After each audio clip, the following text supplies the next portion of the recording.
ça fait un moment quand même, pour des contraintes à la fois professionnelles et d'ordre personnel, je n'assiste plus au conseil municipal de la commune de Diourbel. Il y a quelques sessions que je n'ai pas pu assister. Si on y sort certaines sessions que je n'ai pas considérées moi comme des sessions ordinaires, comme le fut le cas avec le centenaire, etc., là, ces convocations-là, bon, je ne l'avais pas considéré comme des sessions. Mais je pense que j'ai réuni vraiment les critères de m'avoir absenté pour des raisons professionnelles et d'ordre professionnel plus de 3 sessions municipales. Ces raisons personnelles sont au nombre de 2. La première est que je considère, à ma qualité de juriste, parce que moi, je respecte beaucoup les principes, selon la démocratie populaire et la démocratie nationale. En tant que conseiller municipal, je ne suis plus dans ma peau. Je ne suis plus à l'aise pour pouvoir délibérer au nom et pour le compte de la population diourbelloise. À partir du moment où cette même population nous avait élu cette liste qui a conduit les maires et l'équipe et tous les conseillers pour une durée de 5 ans. C'était le 29 juin 2014. Le conseil municipal a été installé le 16 juillet 2014. À cette date, n'est-ce pas, le mandat a expiré en 2019. La démocratie populaire nous apprend que lorsque le mandat arrive à son terme, il n'y a plus de légitimité par rapport à ceux ou celles qui avaient bénéficié de l'électorat de cette population.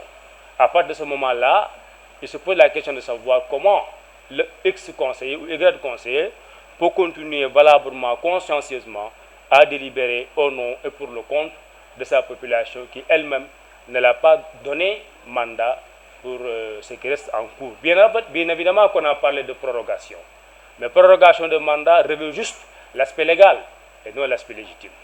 Ça, c'est la première raison de manière personnelle qui me motive à ne plus, n'est-ce pas, prendre le risque de délibérer au nom et pour le compte des populations diourbelloises.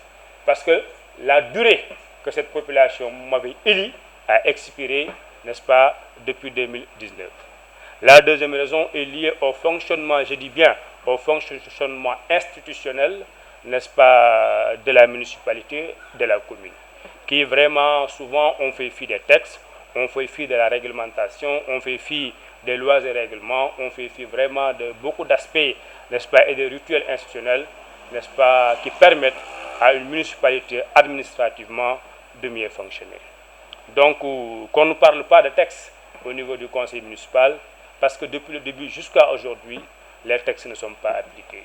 Vous verrez, si vous vérifiez, vous êtes un homme de presse, les commissions ne fonctionnent pas, or que les commissions maintenant ont revêtu, n'est-ce pas, une certaine autorité depuis l'acte de la décentralisation, mais allez vérifier, il n'y a aucune commission, n'est-ce pas, qui fonctionne au niveau de la municipalité, car ils ont considéré que ces commissions-là devaient être des commissions politiques en lieu et place. Ces commissions devaient être des commissions techniques, n'est-ce pas, animées par des techniciens pour, n'est-ce pas, produire quelque chose dans l'intérêt général de la population. Non, sinon, si on parle de la légitimité, je pèse bien mon mot. Le conseil municipal de Diourbel, et c'est valable pour tous les conseils municipaux du Sénégal, et même le conseil départemental, et c'est valable pour tous les conseils départementaux. On ne peut pas, M. Morsen, parler de légitimité. La légitimité suppose que la population t'ait conféré et le baya et le baria, de l'acclamation populaire. Là, on ne peut être que dans le cadre de la légalité. Parce que si on dit que par décret présidentiel, le président a prorogé le mandat, c'est le mandat des élus locaux. Vous me comprenez? C'est le mandat, voilà, c'est le mandat des élus locaux. Parmi ces élus locaux, il y a les conseils municipaux, il y a les conseils départementaux. C'est parmi ces gens-là qu'est sorti le président du conseil départemental, qui est sorti le maire. Cette prorogation-là, par décret présidentiel, le décret ne revêt que l'aspect normatif dans la réglementation. Donc, la prorogation du mandat des élus locaux, encore une fois, je répète et je pèse bien mes mots, ne revêt que l'aspect de la légalité. C'est légal, hein? La prorogation est légale. Mais qu'en est-il de la légitimité? Ça, c'est un débat scientifique où vraiment les juristes constitutionnels peuvent épiloguer. Il y a un débat entre la légitimité et la légalité.